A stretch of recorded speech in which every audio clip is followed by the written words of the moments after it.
नमः सिद्धेभ्यः।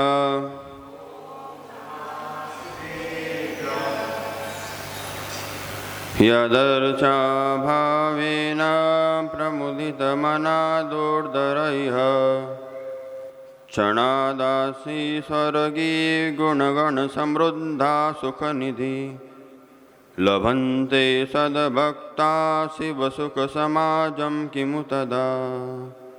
महावीर स्वामी नयनपथगामी भवतु मे। महावीर स्वामी नयनपथगामी भवतु मे। जय बोलिए 1008 श्री आदिनाथ भगवान की, 1008 श्री शांतिनाथ भगवान की, महाअतिशयकारी श्री पदम प्रभु भगवान की, 1008 श्री अंतिम शासन नायक महावीर भगवान की, अध्यात्म शिरोमणि संत शिरोमणि आचार्य भगवंत श्री 108 विशुद्ध सागर जी गुरुदेव की, मुनि श्री प्रथम सार जी महाराज की।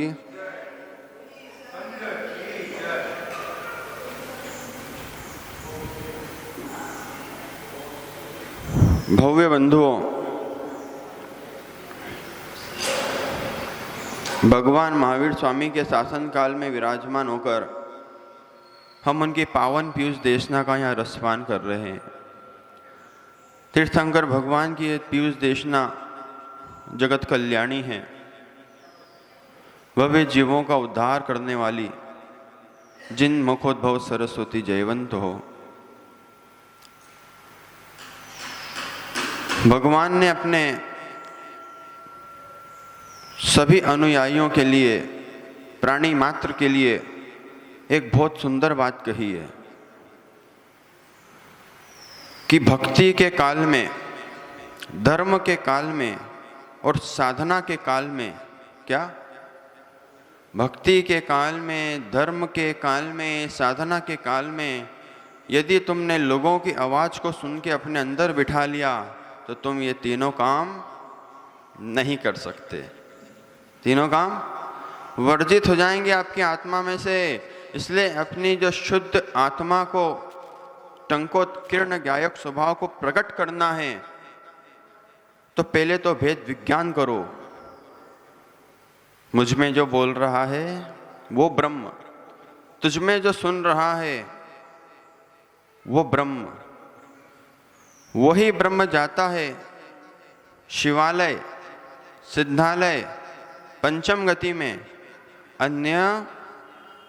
अन्य घोड़ा, गाड़ी, बंगला, हाथी, बैंड बाजा, धन, वैभव, ये यहीं रहते हैं।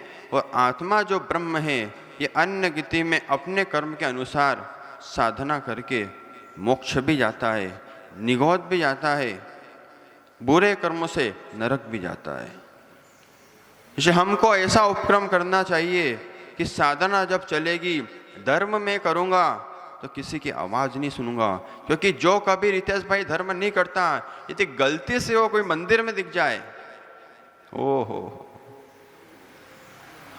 गलती से गुरु के द्वार दरबार में दिख जाए, मुनि संघ की सेवा करता हुआ दिख जाए, तो लोग ये कहते हैं ये कब से धर्मात्मा हो गया।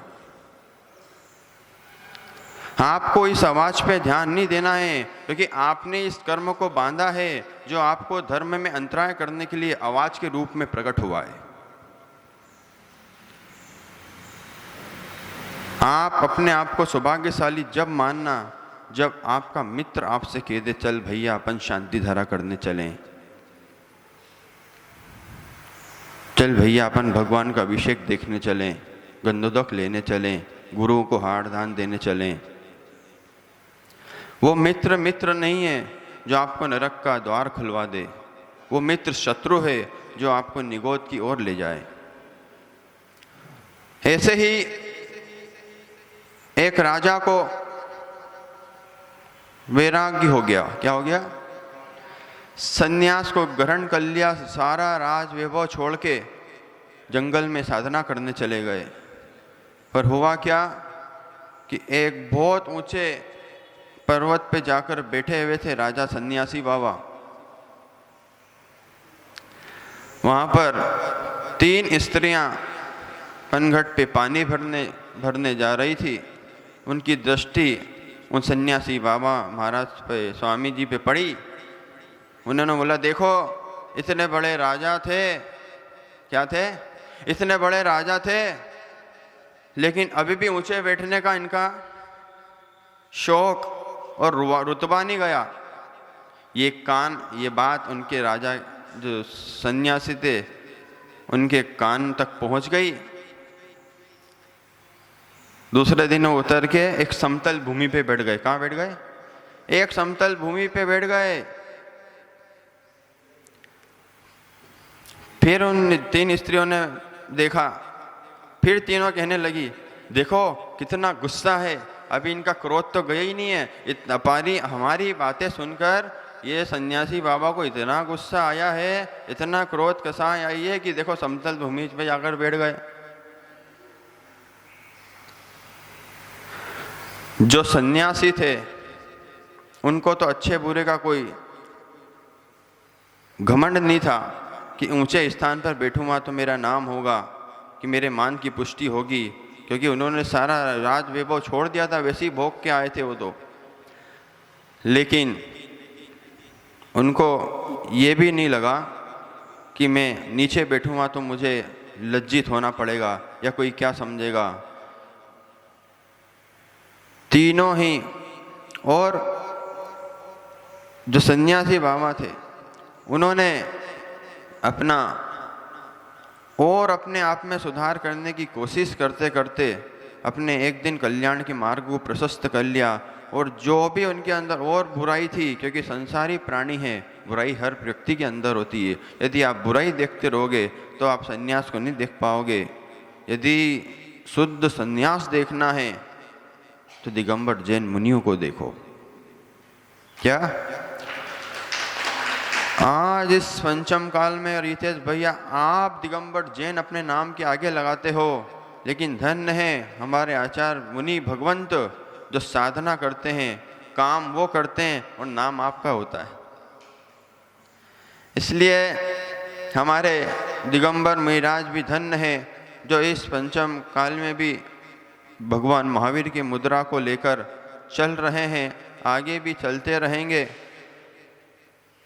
तो इस प्रकार अगर हम धर्म करते रहें कि किसी की आवाज़ नहीं सुनना है, मैं अपने आप के कल्याण के लिए मंदिर आया हूँ, मैं अपने आप के लिए साधु बना हूँ, मैं अपने आप के लिए भगवान की आराधना कर रहा हूँ।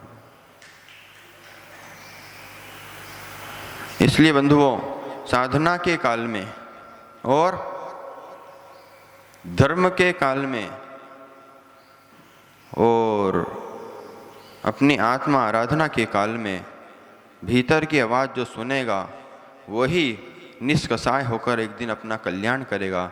इन्हीं मंगल भावनाओं के साथ बोली महावीर भगवान की।